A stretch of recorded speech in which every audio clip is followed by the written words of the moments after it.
Ayan, pula ang buhok natin. Para maiba naman.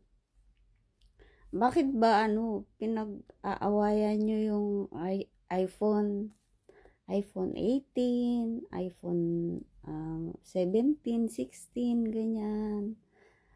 Ewan ko nga ba, ang daming nagrereklamo na hindi daw maganda ang upgraded ng iPhone 14, 15, 16, 17, 18.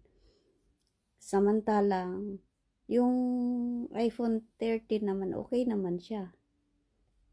Wala naman nagreklamo about dun sa iPhone 13. Kasi ako naka-iPhone 13 ako eh. iPhone 13 ako. Yan ang binili ko nun. Para sa sarili ko. Parang gift set ko sa sarili ko. But before, itong ginagamit kong to, ito yung binili ko para sa sarili ko. Parang gift ko sa sarili ko na pinaghirapan ko syempre. Note 10 Plus ito. Ang camera niya is yan na yan siya. Ang pinagkaiba lang, meron tayong filter. May filter tayo. Kasi kahit naman walang filter yan, ganyan pa rin yung camera niya. Basta Samsung ngayon. Basta yung mga lumabas ngayon na Samsung And then kinukumpara yung camera, 'di ba? Camera lang ba yung kinukumpara? Kahit yung menu ng phone is maraming nagbago sa S Ultra 25. Kasi to parang Pro Max din ng ng Samsung. Gets nyo guys? Yan bumili rin naman ako. Para sa sarili ko. Although meron pa, buhay pa tong tong aking mahal na mahal ko yung mga yung mga gadgets ko. At ito yung before ito yung itong 24, 25 na na bagong Samsung. Ito muna dati yung labas, 'di ba? Ito muna yung dating labas. So, luma na to kung dito. Diyan sa Pilipinas, bago pa. Dito, luma na to. Kaya mura lang siya na nabili ko. Alam niyo kung magkano lang bili ko nito? $100 sa suki ko. So, mura siya. Di ba? Ang mura. Bago pa to. Kasi ibibigay ko sa pamangkin ko. Guys, marami akong cellphone na gamit.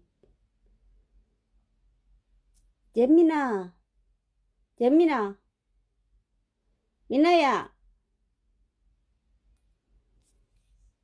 So, wala naman silang pinagkaiba. Ang pinagkaiba, ang nafi-feel ko dito sa sa Samsung is mas klaro yung niya, yung pag nasa initan ka, 'di ba, yung yung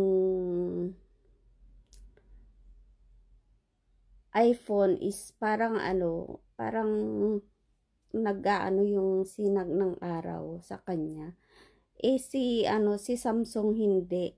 Kung ano yung nakikita ng mata mo, yun yung nakikita mo dito sa sa video niya or sa picture niya.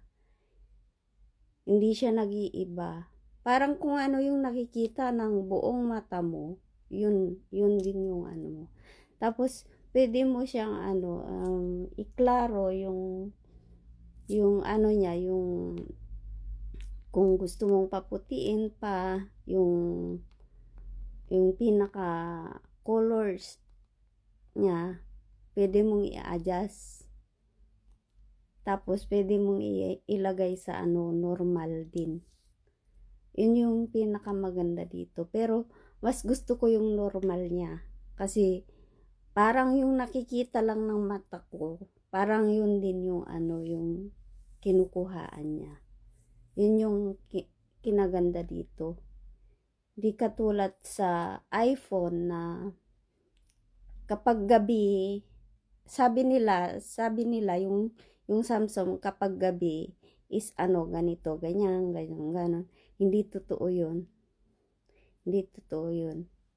Siguro yung yung ibang iPhone nila na mga luma na siguro, yun. Kasi dati may blurred yung Ito naman kahit naman to hindi naman nag-blurred. iPhone Samsung Note 10 ko. Note 10 Plus.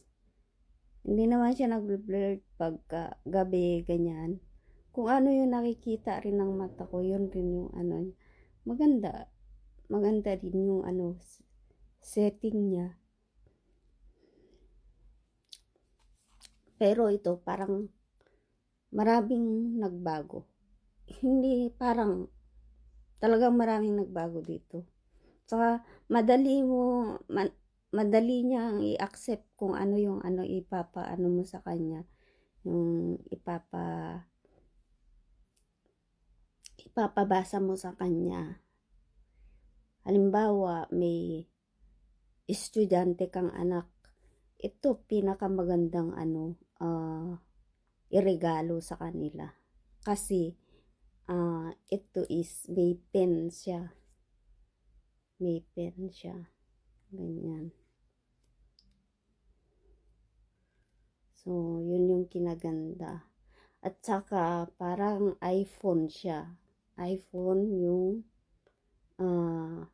style design niya. Parang iPhone yung pinaka-design niya. Unless dun sa sa dati yung 24 S24.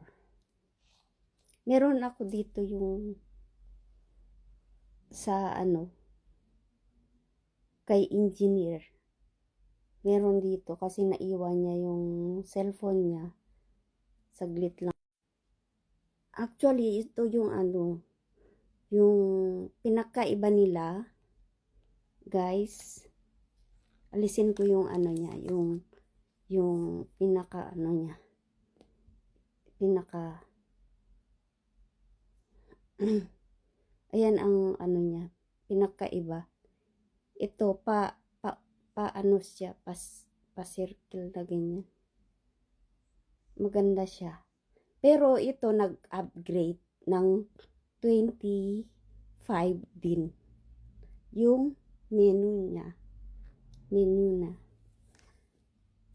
Nag-upgrade siya. Ito naman is parang like ang hirap tanggalin ng niya ng niya.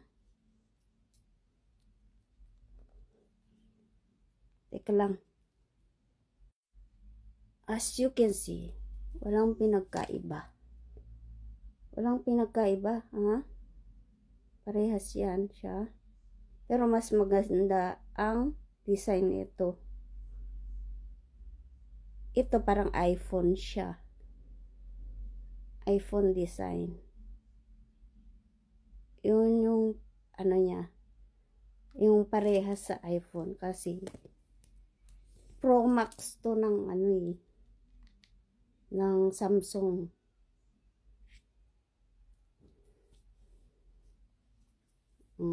Tingnan niyo yung iPhone. Ganyan siya, 'di ba? Parang iPhone din siya. At yung AI niya, pinaka the best.